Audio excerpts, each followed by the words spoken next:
پاکستان تحریک انصاف کے کپتان عمران خان صاحب کے حوالے سے دونوں عدالتوں سے ان کی جو ضمانتیں تھیں وہ منسوخ ہو چکی ہیں،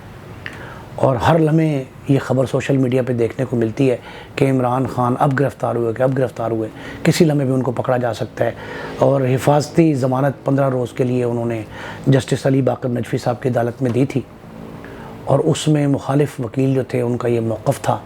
اظہر صدیق صاحب عمران خان صاحب کی طرف سے پیش ہوئے تھے، بڑے نامور قانون دان ہیں، ان کے موقف کو عدالت نے درست تسلیم نہیں کیا، جبکہ مخالف وکیل کا یعنی سرکار کے وکیل کا یہ کہنا تھا کہ جو ضمانت قبل از گرفتاری ہے وہ حفاظتی ہو یا کسی صورت میں بھی ہو، وہ ملزم کے پیش کیے بغیر ممکن نہیں ہے۔ تو عمران خان کو عدالت میں پیش کیا جائے۔ عمران خان صاحب کو عدالت نے وقت دیا، مہلت دی کہ شام تک وہ آ جائیں۔ عمران خان صاحب نہیں آئے۔ پھر پی ٹی آئی نے یہ موقف اپنایا کہ کسی بھی طرح عمران خان صاحب کو اگر حکومت سیکورٹی فراہم کر دے اور مناسب سیکورٹی ہے، اور یہ بات بھی ٹھیک ہے کہ ان کی جان کو خطرہ ہے اور انہیں کئی دفعہ جو ہے قتل کی دھمکیاں مل چکی ہیں، عمران خان صاحب خود اظہار کر چکے ہیں، تو ان کا یہ کہنا تھا جی کہ ان کو اگر آپ سیکورٹی فراہم کریں، حفاظتی اقدامات ہمارے مرضی اور منشا کے مطابق ہو جائیں اور ہماری تسلی ہو، تب وہ جانے کو تیار ہیں۔ تو بعض وہ جو آرمڈ کور گاڑی ہوتی ہے وہ بھی بھیجی گئی اور 2-3 دستے پولیس کے بھیجے گئے، ان کی مائیت میں آ جائیں، لیکن عمران خان صاحب نے آنے سے انکار کر دیا اور انہوں نے کہا جی حفاظتی اقدامات ناکافی ہیں۔ تو عمران صاحب عدالت میں پیش نہیں ہوئے، جس کے بعد عدالت نے جو ہے وہ شام کے وقت یہ ان کی حفاظتی ضمانت کی درخواست جو تھی وہ منسوخ کر دی، اور یوں ان کی 2 عدالتوں سے جو درخواست ضمانت قبل از گرفتاری تھی وہ منسوخ ہونے کے بعد وہ اب ایف آئی اے کے باقاعدہ ملزم کے طور پر اپنی رہائش گاہ پر موجود ہیں، اور کہا یہ جا رہا ہے کہ انہیں کسی لمحے بھی گرفتار کر لیا جائے گا۔ واقعی وزیر قانون جو ہے رانا ثناء اللہ صاحب وہ تو کہہ چکے ہیں کہ میری خواہش بھی اور میں منتظر بھی ہوں کہ عمران خان گرفتار ہوں، اور میں وہ راہ تک رہا ہوں کہ وہ کب گرفتار ہوتے ہیں۔ تو ناظرین یہ صورتحال جو عجیب طرز کی ہے، اس پہ تبصرے یہ ہو رہے ہیں کہ عمران خان صاحب نے جیل بھرو تحریک کا نام لیا تھا، تو اب جیل بھرنے کا وقت آ گیا ہے تو وہ اپنی ہی گرفتاری سے جیل بھرو تحریک کا آغاز کریں۔ یہ اس طرح کے معاملات جو ہیں نا، یہ تو بہرحال اسے ایک شوشہ کہا جا سکتا ہے، یہ شوشہ پیش ہو رہا ہے جس کی وجہ سے معاملات جو ہیں وہ بہت زیادہ گھمبیر ہوتے جا رہے ہیں۔ اب یہ جو مقدمہ تھانہ سنجانی اسلام آباد کا بڑا مشہور تھانہ ہے، اس میں 21 اکتوبر 2022 کو یعنی پچھلے سال درج ہوا تھا، جس میں انسداد دہشت گردی کی دفعہ 6 اور 7 بھی لگائی گئی ہے۔ تو دہشت گردی کورٹ میں یہ زیر سماعت تھا، وہاں سے ضمانت منسوخ ہوئی، یہ لوگ ہائی کورٹ گئے، ہائی کورٹ نے حفاظتی ضمانت لینے سے انکار کر دیا، کیونکہ ظاہر ہے ان کو ضمانت کے لیے اسلام آباد کی عدالت سے رجوع کرنا ہے، اور اسلام آباد کی عدالت سے رجوع کرنے کے لیے 15 دن کی حفاظتی ضمانت مانگی تھی عمران خان صاحب نے، اس کا انکار ہو گیا، اور اب صورتحال یہ ہے کہ وہ گرفتاری متوقع ہے، ان کی عدالتی مفرور کے طور پر، عدالتی ملزم کے طور پر، اب پولیس کسی وقت ان کو یا ایف آئی اے جو ہے وہ گرفتار کر سکتی ہے۔ یہ معاملات جو ہے نا خاصے اتنے گھمبیر ہو گئے ہیں کہ اب ان پہ جو ہے کوئی اور تبصرہ، کیونکہ معاملہ عدالت میں چلا گیا ہے۔ میں ناظرین بارہا آپ کو یہ کہہ چکا ہوں، یہ میں نے انفارمیشن دی تھی کہ آج کل جو ہے وہ جوڈیشل ایکٹیویزم بہت زیادہ ہے، عدالتوں جو ہیں ان میں معاملات زیر سماعت ہیں، اور الیکشن کے معاملات بھی، سیاستدانوں کی گرفتاریوں سے،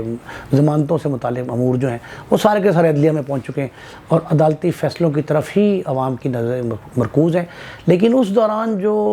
مہنگائی کا بم گرا ہے،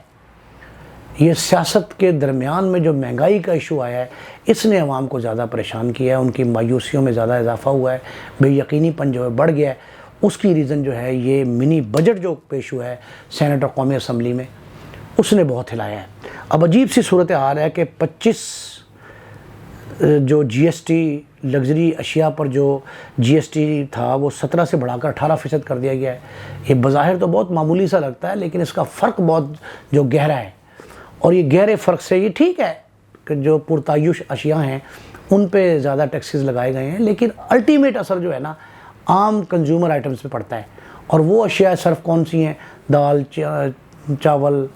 آٹا، گھی، سبزیاں، گوشت، چکن، یہ سارا معاملہ جو ہے نا یہ مزید خراب ہوتا جا رہا ہے، اور یہ تمام اشیاء جو ہے وہ عوام کی رسائی سے، ان کی ایسیس سے دور ہو گئی ہیں، اور اس کا رزلٹ کیا نکلے گا؟ اس کا رزلٹ یہ نکلے گا کہ یہ ایکسائز ڈیوٹی آپ ایک چیز سے بڑھاتے ہیں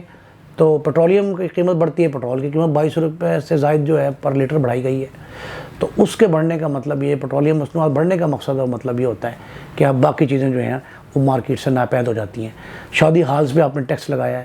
تو غریب شخص جو پہلے 1 ڈش دے کر چلے تھوڑا سا گزارا اپنے کسی بچے کی شادی پہ کر لیتا تھا، بچی کی شادی پہ وہ بھی ممکن نہیں رہا، اور شادی ہال والے جو 800-1000 روپے پر ہیڈ پہ کرتے تھے اب وہ 2000 روپے بکنگ کرنے کو تیار نہیں ہیں۔ ناظرین اسی طرح کا معاملہ جو ہے نا، اس پہ سینٹ میں اپوزیشن ارکان نے احتجاج ضرور کیا ہے،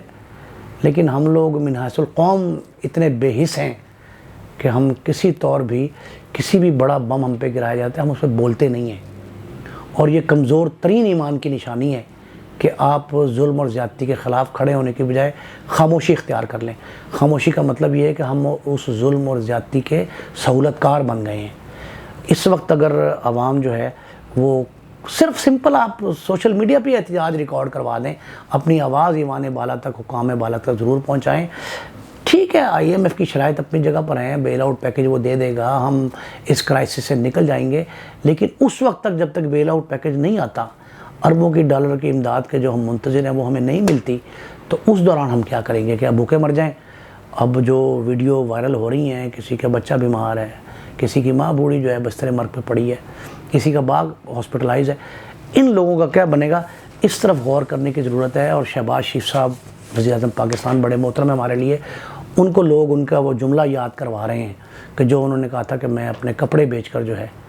عوام کو سستی اشیاء فراہم کروں گا اور مہنگائی جو ہے اسے کنٹرول کرنے کے لیے ہر حد تک جاؤں گا، ان کو ان کا وعدہ یاد دلوایا جا رہا ہے کہ خدا را اس طرف دیکھیے اور اپنے وہ وعدے وعید جو آپ نے کیے تھے عوام کو ریلیف دینے کے، یا ان کو جو مشکل میں پھنسے ہوئے عوام ہیں، مہنگائی کی چکی میں پس رہے ہیں، اس سے نکالنے کے لیے اپنا کردار ادا کیجیے۔ اپنے میزبان نعیم مصطفیٰ کو اجازت دیجیے، کل نئی خبروں کے ساتھ دوبارہ حاضر ہوں گا۔ اللہ نگہبان۔